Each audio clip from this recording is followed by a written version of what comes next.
Muy buenas, hoy vamos a desmitificar o vamos a explicar cómo funciona en la perfumería comercial, nicho, en prácticamente toda la perfumería que tienes acceso, la nota del oud. El oud es una nota en perfumería que en los últimos años, y especialmente hace unos 10 años, se ha puesto extremadamente de moda y es muy utilizada especialmente como un recurso para dar a entender que ese perfume es una capa superior al perfume comercial. Y ahora ya en los últimos tiempos se va incorporando desde ese mundo más del lujo o del perfume que se entendía como nicho en la perfumería más al uso comercial. Es una nota que es muy polémica y ha sido explicada en varios vídeos que yo he visto por internet, pero me gustaría hacerlo desde el punto de vista de cómo se construye esa sensación del oud, lo que ves realmente en perfumería. No vamos a hablar de tipos de oud, porque eso no tienes acceso.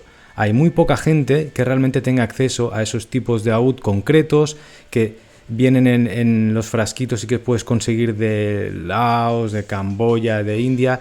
Es incluso para el perfumista complicado acceder a esos tipos de oud de una forma regular, constante y que también sea certificada con cierta garantía, porque es muy fácil también dar lugar a equívocos, que el oud no es natural 100%, sino que es cultivado, es clase tal, no sé qué, y se ha hecho una mitología alrededor de una nota que en el fondo ese tipo de resinas que tanta mitología y tanto lore tienen detrás no son las que se utilizan en la perfumería, que hueles y que da igual que el perfume te haya costado 1.000 euros como lo que hay aquí, 800, da igual. Es Hope, la última creación de Ropion para, sí, ¿no? De Ropion para Frédéric Moll, en las quemas del desierto, que se publicitan como que tiene mucho oud de verdad, ¿no?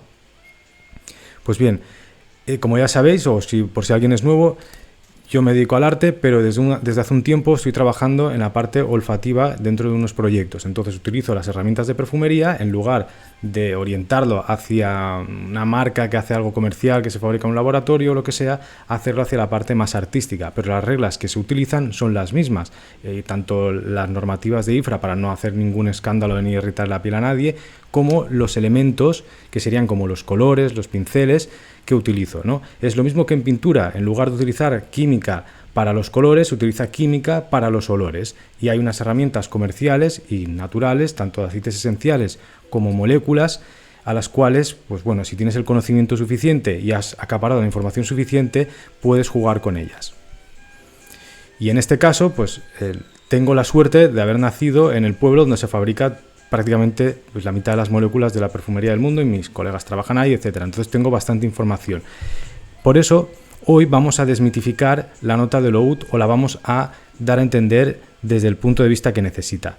El oud de verdad, si accedieran estas marcas, por ejemplo, un Cherhoff o Frédéric Moll, para hacer sus grandes producciones a nivel mundial y que esa nota se percibiese en el perfume, si esa cantidad de oud que llevaría se pudiese percibir, sería tan caro que no valdría 1.000 euros.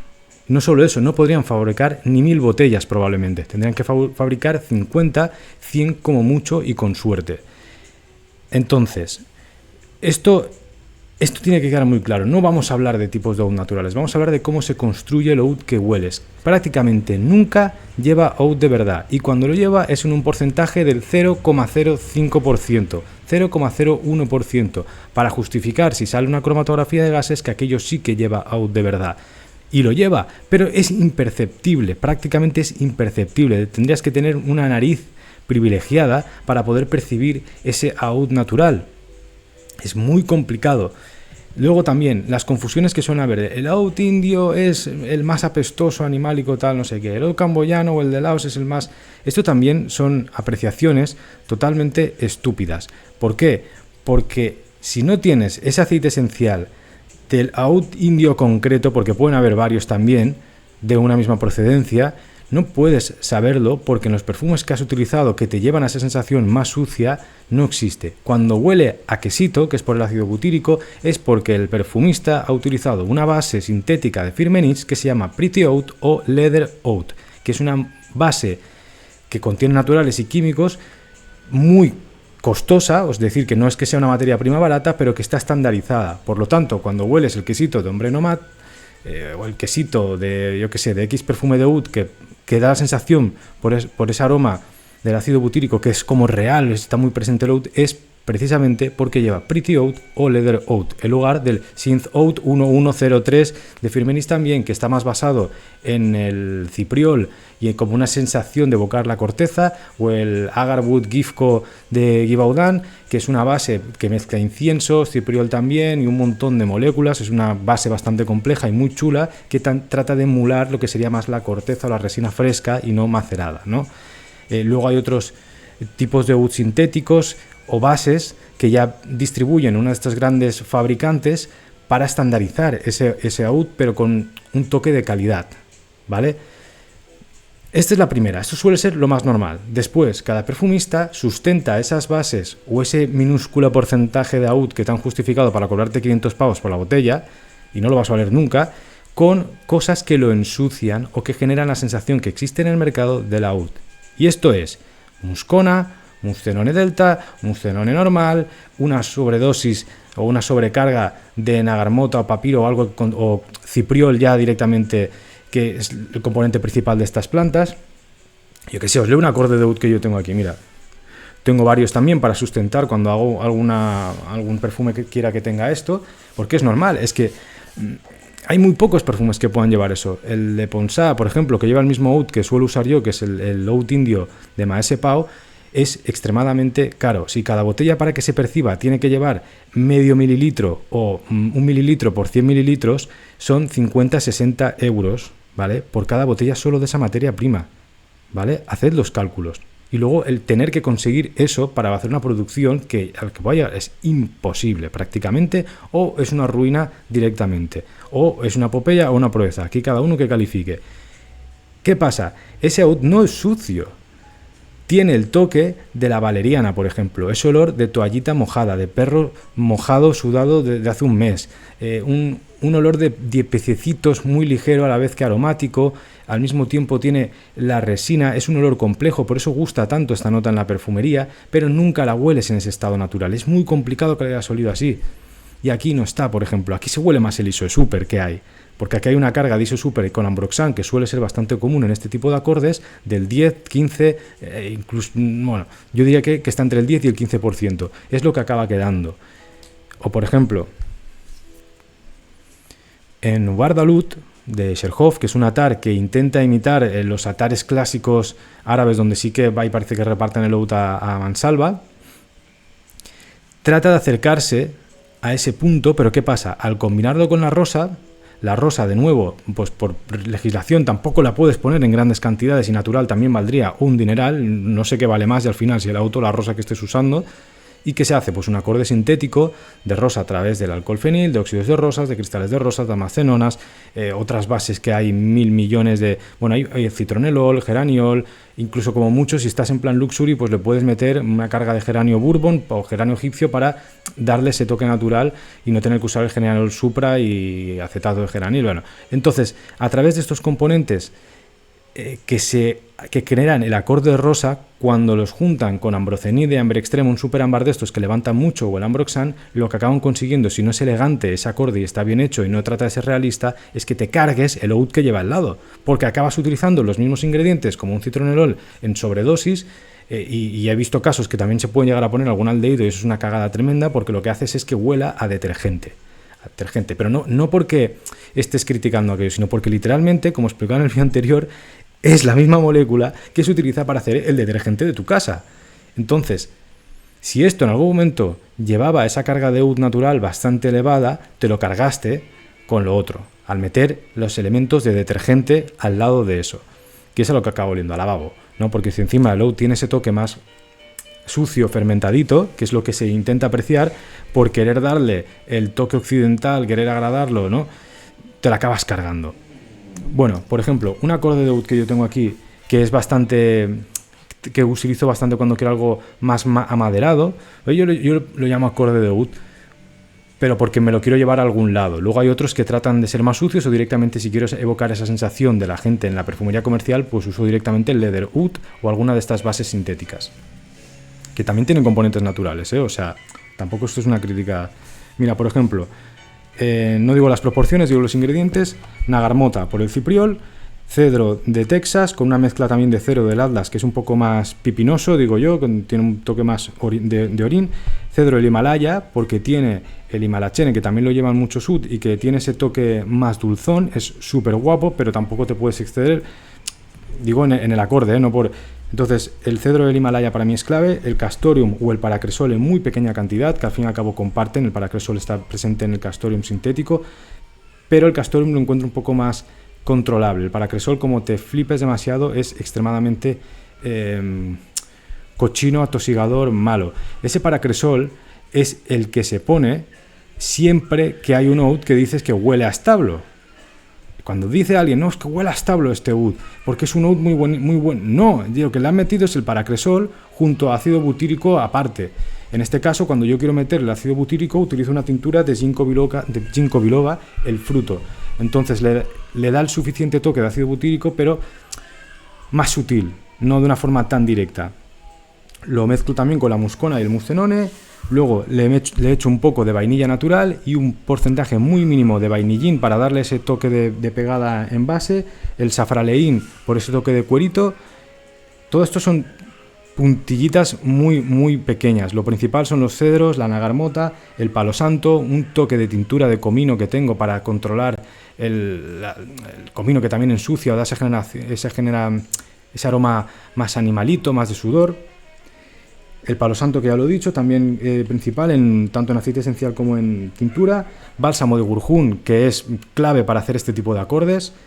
Y también amiris o falso sándalo, porque el amiris también da esa cremosidad y ata muy bien el cuerpo del resto de maderas. Es bastante transparente en este acorde y me funciona muy bien. El poquito de Ambroxan y bueno, un poco de ISO Super y Trimofrix para sustentar la base del acorde y que ligue bien una vez está macerado con el resto de almizcles que puedo ir utilizando en una composición amaderada. Este sería un ejemplo de uno bastante sencillo, fácil de hacer, pero muy funcional. Y se parecería mucho, pero para mí mejor porque utilizo más naturales, que alguna de estas bases sintéticas que ya vende Firmenich o cualquiera de estas, ¿no? Entonces, a eso...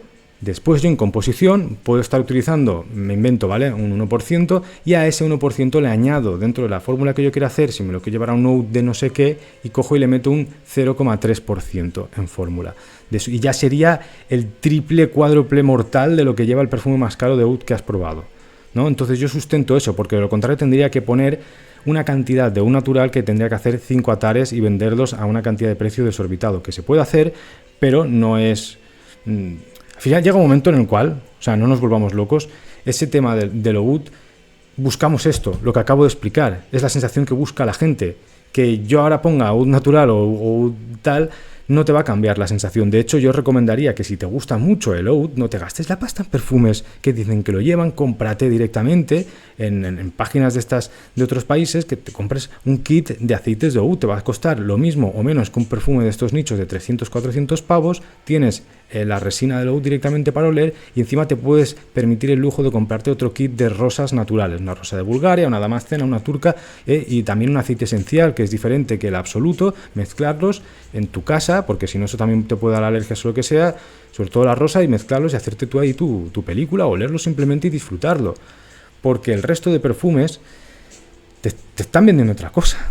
No te están vendiendo eso natural. Ahora, que te gusta esa composición amaderada, sucia, maravilloso, pero por lo menos que la gente sea consciente de que esa suciedad se la está dando la muscona, el almizcle C14, el bione, el exaltolide, una mezcla de estas cosas, ¿no? O antiguamente es el musquetón que le da ese toque de nitromás, que ahora están más prohibidos, pero también tiene ese toque más sucio, o incluso pequeñas cantidades de civeta o de cibetone junto con el castorio. Y lo que he explicado del ácido butírico junto a alguna cumarina te da ese lugar de aroma de establo también que se busca tanto. Entonces, el oud como tal no lo estás oliendo nunca. Casi siempre estás oliendo cipriol barra nagarmota barra papiro. Ojalá te pusieran papiro o nagarmota de verdad. Nagarmota sí que se puede poner bastante porque es bastante difícil de sustituir, ¿no? A veces mezclado con un pachuli, un vetiver, depende de dónde lo quieras llevar. Y siempre tirando de estos almizcles animales y esos toques que tú ensucias aquello.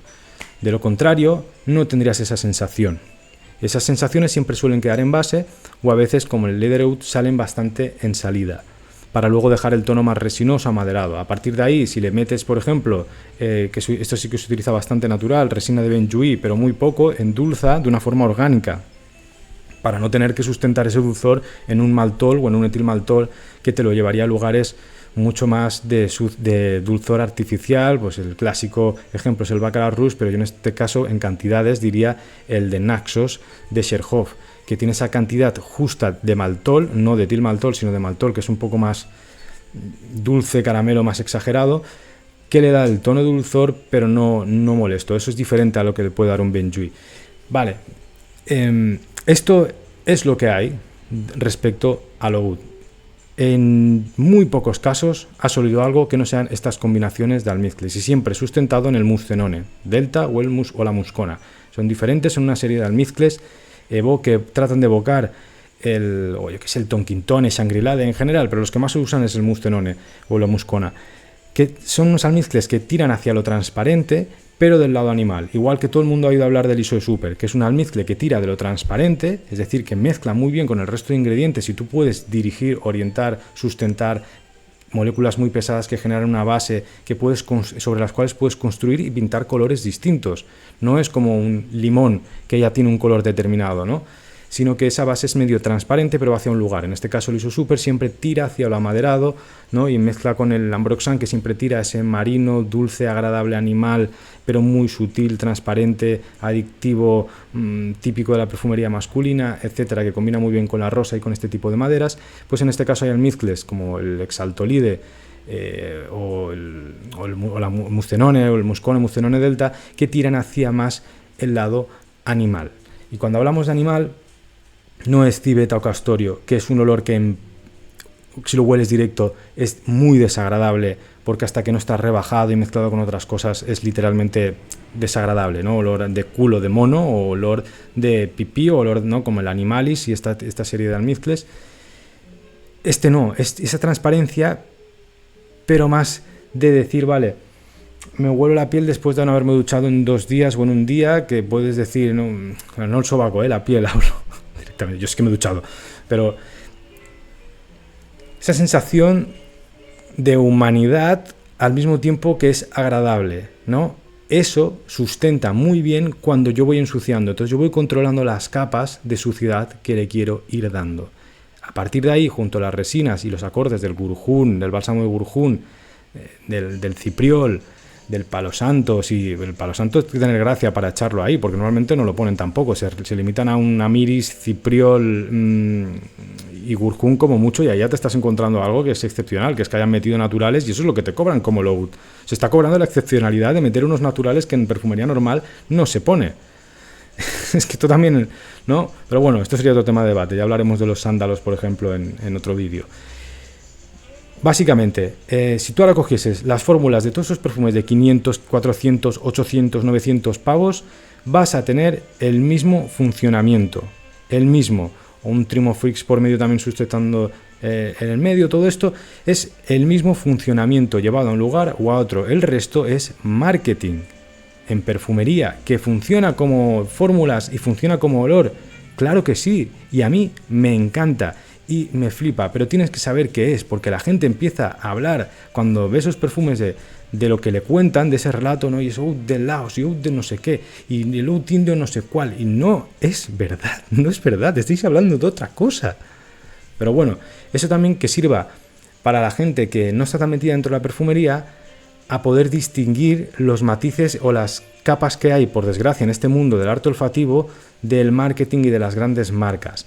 Que sería como en el mundo del arte cuando metemos el mundo de las subastas y las modas y los coleccionistas ricachones y los museos, que van contaminando esa idea de arte que va más allá, ¿no? Y que incrementa esas capas comerciales que siempre van a estar, pero de una forma cada vez más grotesca y más grosera. En el caso de la perfumería, del arte olfativo, puesto que desde el lado de la institución artística o del arte oficial ha estado abandonado, ¿no? Lo que se ha hecho es que ese mundo más industrializado, comercial, domine casi por completo la industria de la perfumería, ¿no? Tanto desde las capas de producción, de manufactura de grandes corporaciones de químicas, como a la venta y el relato que se genera alrededor de los perfumes, las modas y la construcción de este tipo de cosas. Mira, por ejemplo, aquí ya es que ya huele a la Muscona Alexandria 3 de Cherhoff, Son composiciones que están bien hechas, que también sí que hay una parte que a mí me da tristeza, que es que buscan una durabilidad a veces demasiado extrema para satisfacer al público que dice justifico mi compra de 300 pavos de perfume en la durabilidad, y tiene que estar, cuando en el fondo, si se rebajara esta carga que hay aquí de ambrocenide, esa carga de almizcles, y potenciara las partes naturales, tendrías unos matices mucho más ricos en una misma composición, un mismo estilo de perfume, con ese toque atalcado del muguet, del manteca de orris, pero claro, no manteca de orris de verdad, sino hecha a través de diversas iononas, isolaldeína 95, 70, muguet, mayol, alfa ionona, beta, metilionona gamma, etcétera, etcétera, etcétera. Hay 50.000 millones, ¿no? Y a partir de ahí, bueno, pero esto también lo hablaremos en el orris. El caso es que, buscando esa durabilidad, te rozas el límite del detergente y te cargas los matices que hay naturales. Y si habías puesto un poco de oud de no sé qué, ya queda tan sepultado que es absurdo. Aquí lo que acabo oliendo de fondo es la muscona o el muscenone. Bueno, no me enrollo más. Espero que lo hayas disfrutado. Podemos hablar en otro vídeo de cosas más concretas también respecto a esta nota tan apreciada en perfumería. A mí lo que me gusta, y creo que es lo que le gusta a la mayoría de la gente en el fondo, es que a través del uso o de la búsqueda de ese lado más sucio, más complejo, en el perfume, que está representado, simbolizado en el oud, aunque luego no sea un oud de verdad, permite creaciones que, aunque siempre tiendan a lo mismo por temas comerciales, es un poco diferente a lo que la gente está habituada, porque es una capa más del friquismo del olfato, ¿no? Una vez ya has olido lo agradable y limpio de una lavanda con un limón y una batonca de fondo que a todo el mundo le va a gustar y que ya estamos acostumbrados, te vas a encontrar cosas más complejas, diferentes, que a veces huelen eso, ¿no? A establo, a queso, a toalla mojada, sensaciones. Me he olvidado de un elemento clave en el acorde oud que tengo aquí, que es la valeriana, porque uno de los componentes de la sección esencial de valeriana también los tiene algunos tipos de oud, y es la clave a ese olor a piececitos, junto con el ginkgo biloba, que es el olor a queso del ácido butírico. Bueno, total, que al final no es para denigrar esta nota, porque yo creo que a través de esta nota mucha gente encontramos perfumes más complejos, con una libertad creativa mayor, porque para el público que van dirigidos se espera que esté más abierto, ¿no? No vas a hacer un savage para gente que no, sino que si alguien te encargara perfumes de este tipo, siempre le vas a dar ese toque un poco más diferente o más extremo, que bueno, entiendo que es interesante y es la parte que a mí me puede atraer. Ahora, sin olvidar toda esa capa que hay detrás en el fondo y lo que se está oliendo de verdad. Espero que te haya gustado, espero que os estén gustando esta serie de vídeos alrededor del tema de la perfumería más en concreto. Seguiremos con la historia del perfume, y si estás de nuevo por aquí, que sepas que en este canal hay una parte dedicada al olfato, tanto a la filosofía como a la historia, como a otros temas. Y a veces también hacemos directos donde mezclo poesía y olfato, porque son dos artes bastante similares o que casan muy bien. Y si alguien quiere ver mis perfumes, si está en Barcelona, en Silage, podéis olerlos, y si no, en mi página web podéis también coger muestras o lo que sea, y me podéis seguir en Alejandro Acosta en mis redes sociales. Y bueno, eso, espero que lo hayáis disfrutado. Nos vemos.